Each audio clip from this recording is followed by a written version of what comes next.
Muito se fala sobre a dinâmica das corridas da Fórmula 1. Primeiro vamos tentar ser um pouco didático, Isa, mais uma vez, porque tem gente que vai perguntar pra gente, o que é isso, qual é a diferença, não sei o quê. E a gente tem inúmeras matérias no motorsport.com, redes sociais no motorsport.com, aqui mesmo a gente já falou, mas vamos diferenciar, vamos lá, todo mundo tem na cabeça como era o DRS. DRS, menos de um segundo você abria a asa ali, o piloto abria a asa, e as asinhas traseiras ali ofereciam menos resistência ao ar, ou seja, o piloto, o carro, conseguia dar aquele salto para a tentativa de ultrapassagem. Isso mudou, né? Agora tem a chamada aerodinâmica ativa, porque não só a asa traseira se abre, as asas dianteiras também vão oferecer esse movimento, também oferecendo menos resistência ao ar. Mas, ao mesmo tempo, a Fórmula 1 agora vai ter alguns modos e um boost. Cite para a gente e explique para a gente como isso vai funcionar. E, Sr. Carlos Costa, o que você imagina depois, diante dessa explicação da Isa, como que pode ser a dinâmica de uma corrida de Fórmula 1? Então vamos por parte, né? Como diria um...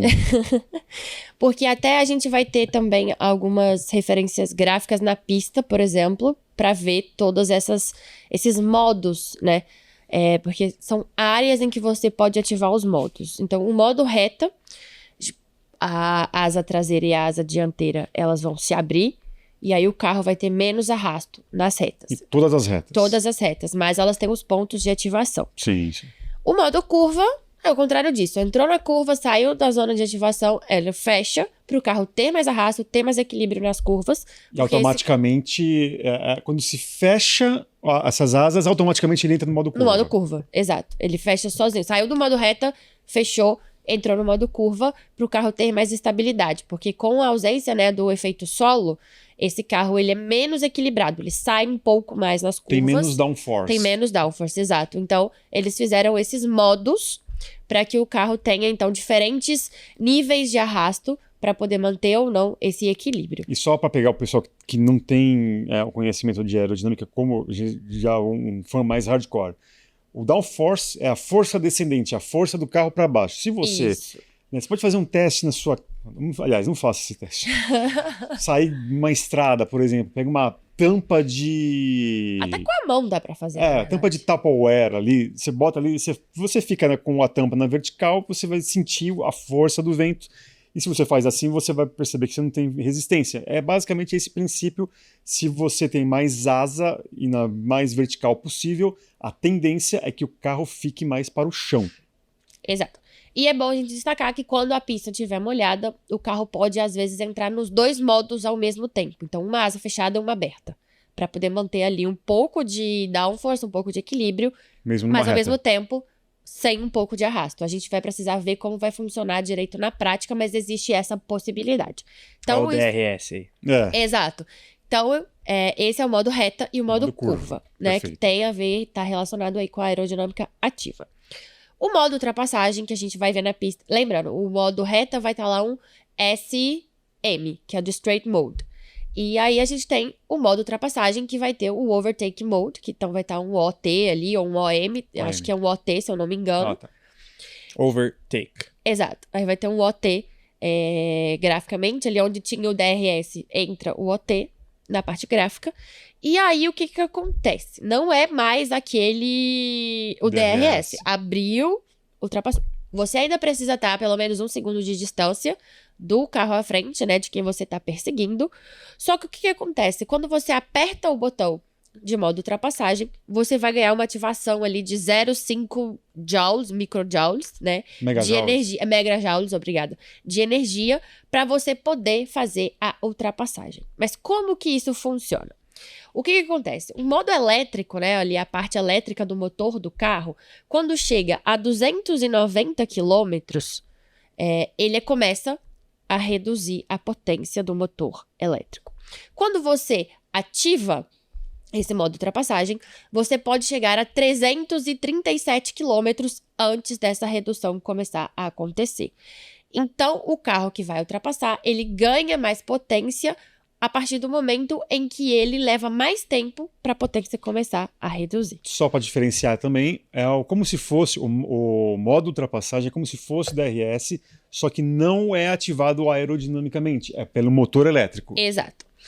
Então, repetindo, quando você ativa o modo ultrapassagem, você ganha mais potência, mas o fato é, o seu motor ele vai levar mais tempo para começar a reduzir. Perde potência depois. Perde Exatamente. potência depois, De exatamente. 290 a você consegue chegar a 337 antes de começar essa redução gradual. E o boost? E o boost, ele já existe, né? O boost o piloto ele vai poder controlar a quantidade de bateria ali que ele achar melhor ao longo de uma volta. O boost é diferente do modo ultrapassagem, porque o modo ultrapassagem você tem os lugares para acionar, o boost não, você é livre para você usar a sua bateria aonde você achar melhor. E lembrando, o piloto que estiver se defendendo, ele pode usar do boost para tentar se defender, mas as potências são diferentes, porque um é bateria e o outro tem a ver com a parte elétrica do motor. São coisas distintas, mas o piloto pode tentar usar ali, né, da bateria para poder tentar fazer essa defesa em relação ao ataque que ele tá levando. Mas então é isso, ele aperta o botão aonde ele achar melhor, quando ele achar melhor, e ele administra a bateria da forma que ele achar melhor ao longo de uma volta. Ele gasta mais bateria enquanto ele aperta o botão. É complexo, né, Carlão? Vai mudar É basicamente muito um jeito... instrumento de defesa.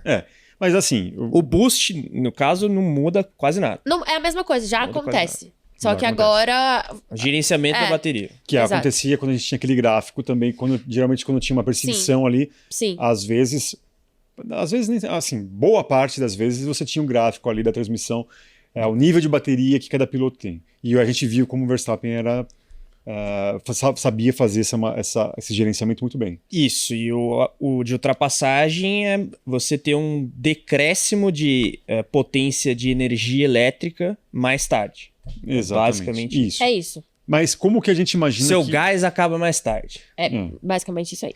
Como que vocês imaginam que a dinâmica, né? Como a gente vai ter que ser reeducado a assistir uma corrida de Fórmula 1? A gente nem tanto por dever de ofício, mas eu acho que para o público geral, especialmente o público 100% novo, vai ser complicado. Porque, assim, quem já está acostumado com essa Fórmula 1 até 2025, com o DRS, com a zona de ativação e tudo mais, muitos dos conceitos se mantêm.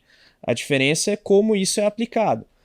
Agora, se do ponto de vista da transmissão isso for, ainda que, digamos, simploriamente tangível para a audiência, tudo bem, porque não faz muita diferença para o público geral entender como que funciona o boost ou como que funciona o modo ultrapassagem, contanto que eles saibam que são coisas diferentes e usáveis em momentos diferentes.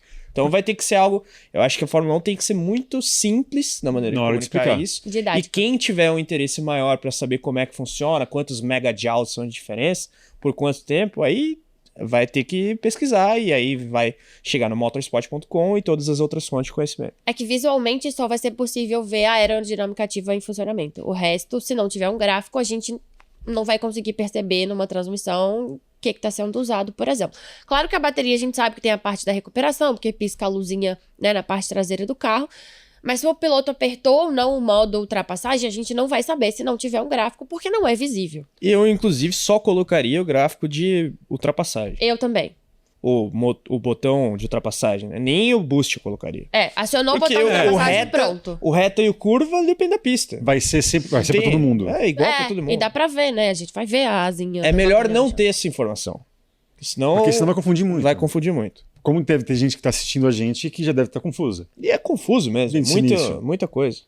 E lembrando também que a classificação mudou, né? Mudou assim. Os tempos mudaram, porque a gente tem mais pilotos e uma equipe a mais. Então, o Q1 são 18 minutos, eliminados de 6 ao 22. O Q2, 15 minutos, elimina então o sexto. Os últimos 6 dos 22 Os carros. 22, né? isso. Isso. Vai até o Q2 terão 16 pilotos. Isso. Exatamente. E aí elimina 6 dos 16 e o Q3, 12 minutos com o top 10. As durações estão iguais, né? Basicamente, aumenta o Q número elimina de- um piloto a mais. O que era quando tinha a última vez em que a gente teve 22 carros no grid, enfim. Que já faz tempo. faz tempo. Muita gente não pegou, Eu né? sou o decano, como você costuma dizer. Eu Exato. me lembro como se fosse ontem.